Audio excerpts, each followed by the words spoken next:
Pakitang gilas mga idol si Carl Tamayo sa mga Koreana sa KBL kahit si Lola kinilig kay Kabayan. Grabe din mga idol ang tiwala ng kanilang coach kay Carl Tamayo. Pero niyabangan at palabas-labas pa ng dila ang kalaban na bad trip ang coach ng kalaban. Mula sa Korean Basketball League, samahan niyo ako mga idol para suporta ng ating kababayan na si Carl Tamayo. One of the top contender at visiting team mga idol ang mga kalaban dito ni na Carl. Ang Suwon KT Sonic Boom, opening ng frame Sonic Boom to put the first basket mula sa kanilang import na si Ismael Romero. Habang nagmula naman kay Carl Tamayo ang first field goal ng LG Shakers. Grabe hot start para kay Kabayan Carl with 6 straight points mga idol. Ang ginawa, isama mo pa etong no look pass kay Asi Marie. Kaya napa-timeout dito mga idol ang visiting team sa laban. After niyan, nangangalabaw pa si Carl Tamayo. Grabe ang kumpiyansa ng ating pambato mga idol. Yun nga lang, maalat pa sa outside shooting ang kupunan ni na Carl. Kaya naibaba ng home team sa 2 points ang lead ng LG Shakers. Tabla sa 19 ang talaan sa scoring sa pagtatapos ng first quarter.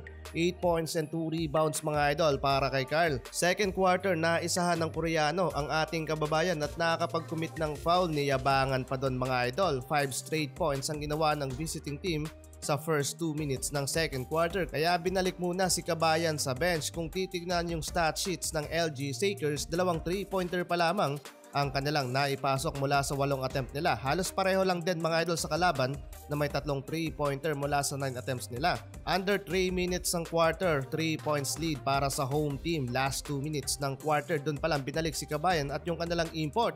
Instant impact mga idol ang ginawa ng dalawa, good connection plus nakapag-draw pa ng foul sa transition. Tamayo with an open 3-pointer, pasok yan mga idol at mula na naman sa assist ni Asi Marie. 36-41, 5 points lead para ka na Kabayan sa pagtatapos ng first half. Second half, yari si Carl Tamayo, nakakadalawang foul na mga idol sa laban. 2 puntos na lang pa naman yung lead nila sa laro. 2-man game mga idol para sa LG.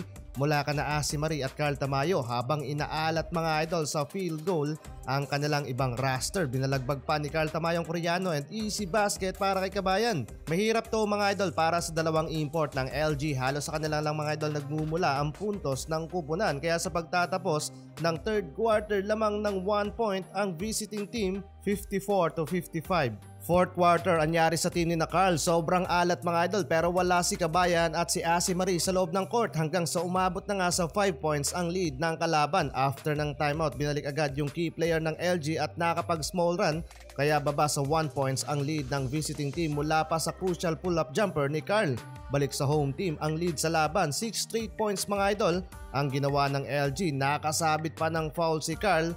Hype na hype mga idol ang crowd sa ginagawa ni Kabayan. Dikit ang laban, tabla sa 68 ang talaan sa scoring habang inalat si Kabayan sa outside shooting with 0 of 3 3-pointer. Buti na lang naipasok itong game winner 3-pointer ng LG kaya 7 winning streak na para ka na Kabayan. 72-74 final score. 20.6 rebounds and 5 assists para kay Carl Tamayo.